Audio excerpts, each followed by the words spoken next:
Bonjour, bienvenue à tous, bienvenue chez Studio PM. Je suis Thierry Kirksey, General Manager de Montpellier Basket. Et aujourd'hui, je suis avec deux invités, Vincent Martin, Manager de MMBC et de la Coupe Verte.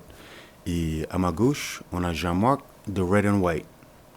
Bienvenue tous les deux, Vincent. Merci Tariq. Et toi, tu es un New-Yorkais arrivé à Montpellier.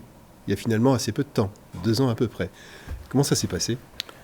Je suis arrêté mon carrière et je suis venu ici. J'ai vu une ville très dynamique et une ville autour de beaucoup d'étudiants. Ça vit bien ici.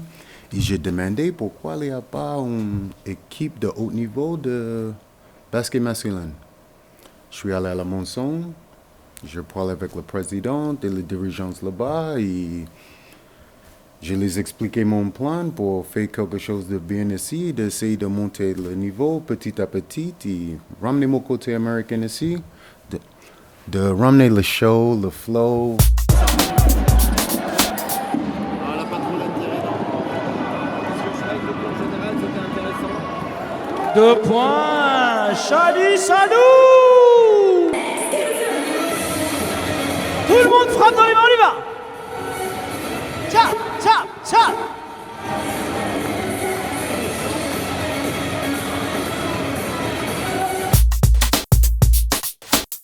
Tu arrives avec ta culture américaine, mais aussi internationale et française du basket, parce que tu es franco-américain. Je suis franco-américain, j'ai joué 12 ans, 29 sélections avec l'équipe de France à côté de Tony Parker, Boris Diaw, Ronnie Turiaf. C'était 2 ans exceptionnels. Pour moi, ça fait rêver de jouer contre et avec les gens qui jouent en NBA au plus haut niveau et pour représenter la France avec beaucoup de fierté, même que je suis américain aussi. De chanter la Marseillaise devant 10 000 personnes à Lonza. Ça fait quelque chose. C'était énorme, c'était énorme. Et là, je suis là, très contente. Je suis bien d'être ici. Et aujourd'hui, tu nous invites au studio PM avec Jean-Marc. Merci. Mais qu'est-ce que tu as envie de faire avec cette émission ? Pourquoi cette émission ? D'abord, on parle avec Studio PM. On a ce bon partenariat parce que font tout notre match à domicile. Et on avait cette idée pour voir comment on peut toucher plus de monde. Pas que juste pour le basket, pour même intégrer des autres sportifs, de politique, des autres sponsors qui nous suivent chaque fois. Et ça va faire du bien de tout le monde pour porter leur parole et expliquer leur aventure ici à Montpellier et pourquoi ils ont choisi ici, pourquoi les sponsors comme Jean-Marc l'a intégré avec nous. Et ça, c'est les choses très importantes pour moi, pour qu'on puisse avoir un Montpellier ensemble. Show and Flow, c'est la promesse de ton projet pour le basket à Montpellier, le basket masculin. Ça, c'est l'aventure que je vais partager avec tout le monde. C'est déjà en course. D'avoir déjà une équipe performante sur le résultat, avec 13 victoires en défaite au date d'aujourd'hui. Et d'avoir un match comme on voit derrière nous. On avait 1800 personnes dans la salle pour un match de National 3. C'est pas entendu.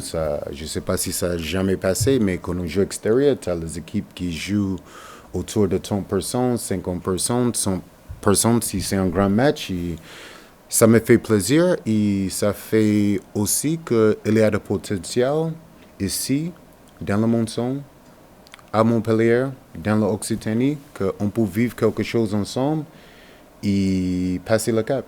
Oui, le basket de Montpellier à la Mosson, c'est aussi toute une histoire et un ancrage, parce qu'il y a combien de licenciés, combien de jeunes, combien d'équipes au total sur la Mosson actuellement ? Actuellement, Mosson et Croix d'Argent, pardon, aussi. Aujourd'hui, avec le Monson, il y a 350 vers 400, et avec Croix d'Argent ensemble, on est vers 700, 800 personnes en licenciés. C'est énorme. Et ça, c'est énorme. Ouais. Ça, c'est énorme. Pour nous, on grandit chaque jour, chaque année. Et on essaie de continuer de grandir, mais grandir et être performant en gardant notre valeur. Et on fait les choses petit à petit, on ne va pas précipiter et aller trop loin. Là, c'est on construit la base et on continue de développer petit à petit. Je voyais derrière toi sur les images, par exemple, le logo du Montpellier Basket qui a été redessiné par l'agence Otaku,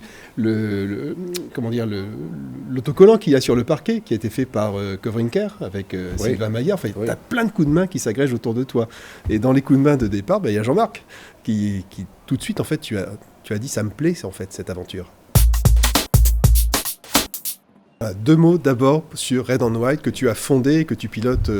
Alors c'est un service innovant dédié au transport de personnes, à la mobilité inclusive, qui est complètement nouveau dans son fonctionnement pour les territoires ruraux et périurbains. Et c'est donc du transport de personnes avec chauffeur privé, mais c'est aussi de la location de voitures électriques pour des chauffeurs privés, et c'est maintenant aussi la possibilité de développer des bornes de recharge pour les voitures électriques en rural.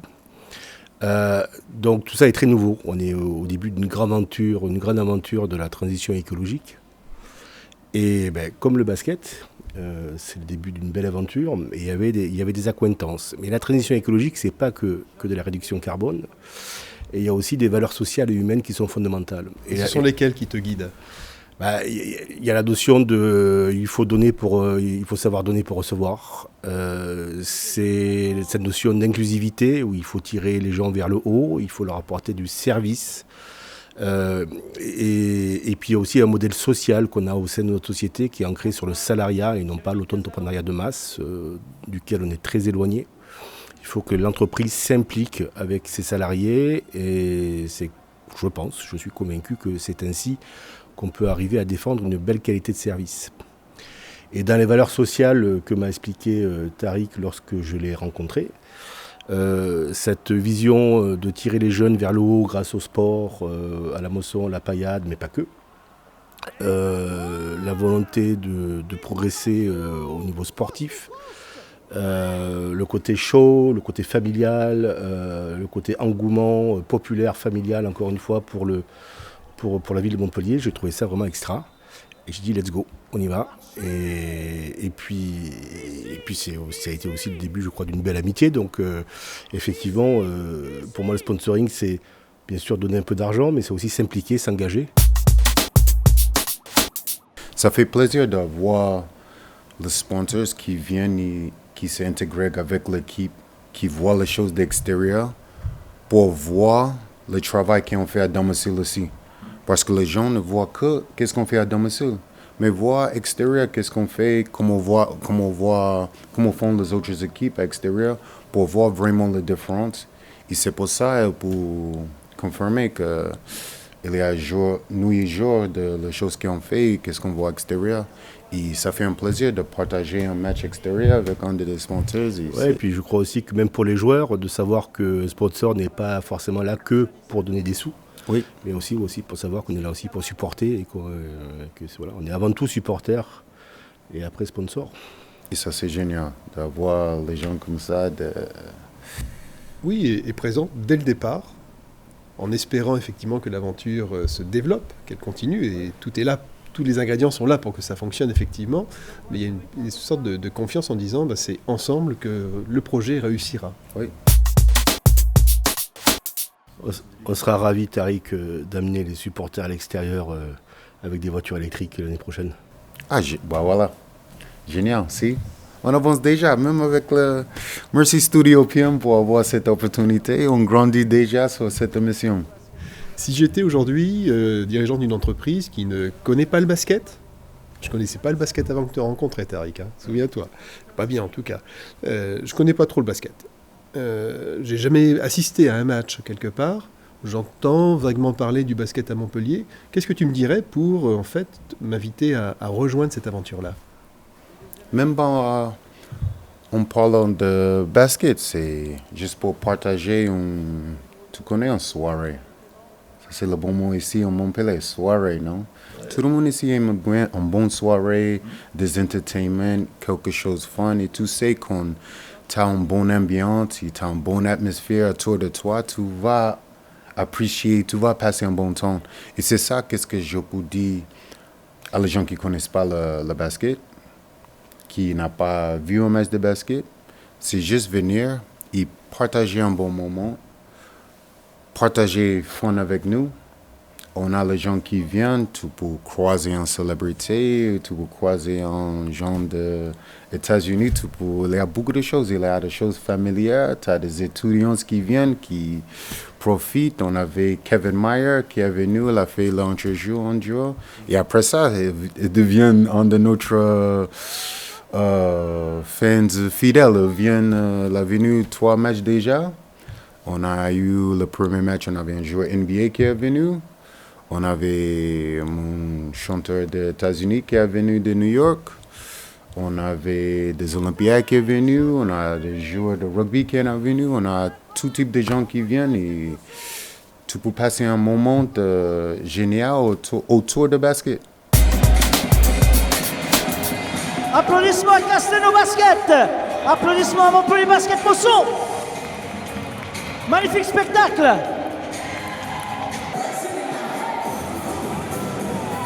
Tap, tout le monde, on y va.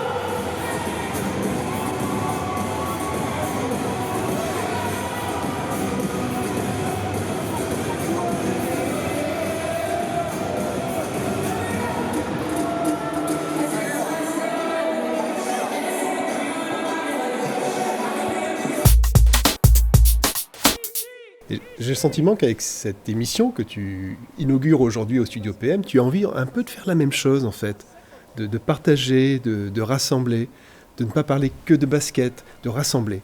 Bah, c'est ça. Ici, cette émission, c'est OK, oui, c'est pour présenter le basket, pour les gens qui ne connaissent pas le basket, qui n'est pas venu, qui ne sait pas qu'il y a une équipe masculine qui est performante ici dans le coin.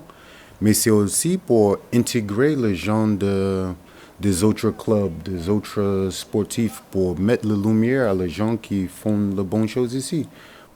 Alors ces émissions que tu impulses avec les studios PM, ça va être à quel rythme en termes de diffusion et comment va-t-on pouvoir les retrouver ? Bah, on a pensé de faire chaque mois, chaque premier mois, et on va avancer de voir pour proposer quand on a le prochain match, on peut te dire en avance qui on va être sur la prochaine émission et tout ça, mais on va s'organiser et voilà, on a beaucoup de choses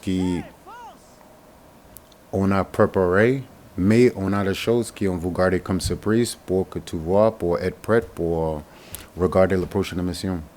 On va les retrouver sur YouTube, sur la chaîne donc de Occitanie Sport TV, qui est diffusée, puis on va la retrouver à travers les réseaux sociaux également, parce qu'il y aura une diffusion assez large.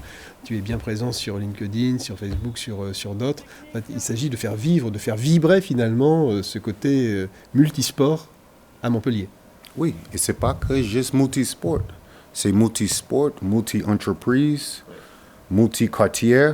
So, c'est pas que de Monson, c'est pas que Croix d'Argent, c'est pas que Castelnau, c'est... On fait que tout le monde ensemble. Même on peut avoir quelques politiques, peut-être le mari qui vient de la force ou quelqu'un pour partager le stage avec nous. Et c'est vraiment pour avoir l'intégration et je crois on est dans le bon sens. Déjà d'avoir la chose commune avec MMBC, on peut intégrer des autres gens pour présenter leur entreprise ici. Il y a des choses pour tout le monde et je suis fier d'avoir ce partenaire avec Studio PM pour avancer et pour avoir la future collaboration sur cette panneau. Ouais, il est clair qu'on est ici dans un endroit en termes de technologie, de lieu absolument génial, professionnel, et ça donne une capacité de rayonnement absolument fabuleuse dès lors qu'on a envie de partager, de dire des choses. Tu es heureux à Montpellier ? Je suis génial. Je suis vraiment bien. Je peux dire, je sens à la maison. Et Jean-Marc, ton bilan de ces premiers mois de partenariat avec Montpellier Basket, c'est pas terminé, ça va continuer, mais déjà. Quelle expérience ? C'est de belles rencontres. Alors, on a été encore une fois, malheureusement, pénalisé un petit peu par la réglementation liée au Covid, mais pour une entreprise privée, de pouvoir rencontrer d'autres entreprises sponsors du club de Montpellier, c'est important et ça a bien marché, grâce aux rencontres après-match, qui sont interrompues donc pour l'instant. Voilà, donc au niveau, il y a un retour déjà sur investissement, au niveau notoriété et visibilité, ce que je disais au départ. Puis encore une fois, c'est une super rencontre humaine, quoi. Et si, par exemple, des spectateurs de cette émission ont envie de te rencontrer, envie de partager aussi leur passion, de venir participer à une émission sur ce plateau des Studios PM, ils s'y prennent comment? Bah, on peut lancer le commentaire sur la chaîne. D'abord, subscribe sur la chaîne YouTube. Et il y a des mots, tout le monde a mon email sur le site web de Montpellier Basket qui ça va être fait dans une semaine ou deux. Et chez Studio PM sur LinkedIn, à mon Instagram, @RickKirksey. Il y a 10 000 manières de nous contacter pour venir au panel. Et chaque mois, on va faire un sortir pour voir qui gagne un lot pour rentrer sur le panel. D'accord. Pour que c'est pas juste une choisie comme ça, tout le monde a une opportunité pour d'être ici. Bon, on se retrouve bientôt alors sur le Studio PM pour des émissions et puis autour du parquet de basket pour des matchs. Bah, bien sûr, le prochain match à domicile, ça va être le 26 février à 20h à Pierre de Sport Coubertin, obviously avec le pass vaccinal et ça va être un show proposé à tout le monde, avec les étudiants, la famille, les sponsors. Et nous, on va bien être là, l'équipe. Viens nous supporter, partager un bon moment avec nous. Et voilà. On y sera. Merci Tariq. Merci. Merci Jean-Marc. Vincent. Merci Jean-Marc. Merci Tariq. Merci Vincent. Studio PM. C'était génial. À la prochaine émission. Merci à vous tous. Et n'hésitez pas d'inscrire sur notre YouTube channel pour être présent sur le panneau avec nous. Au revoir et à plus.